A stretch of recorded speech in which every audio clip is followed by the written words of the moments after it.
4个工作人员冒着风雨合力抬起被风吹倒的大门，只见门口出现了一个大缺口，强风不断灌入，百货里的民众聚集在门口，相当担心。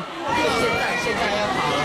28号下午4点，101百货一扇大门被将近12级的阵风给吹倒，还把地砖压出了一个大洞。幸好大门玻璃没破，工作人员抢救下，在晚间就装回原本的位置，以器具暂时固定。但101外的大理石地板可就没那么幸运了。在这个空旷地方，刚好往下的风切往下吹下来之后呢，整个这边的大面积这个地砖呢，全部都被风压了给挤裂了。你看到面积将近是有1台车这么宽，风压太强，把大理石地砖给挤裂。狂风加上暴雨，机车骑士也只能前车步行，路上行人几乎无法行走，通通躲到建筑物里面避难。而里面事实上也有许多的民众呢，就在里头呢，当成一个避风港一样呢，至少呢走进了这个大门之后呢，可以暂时呢来躲一躲风雨。稍微被割到吗？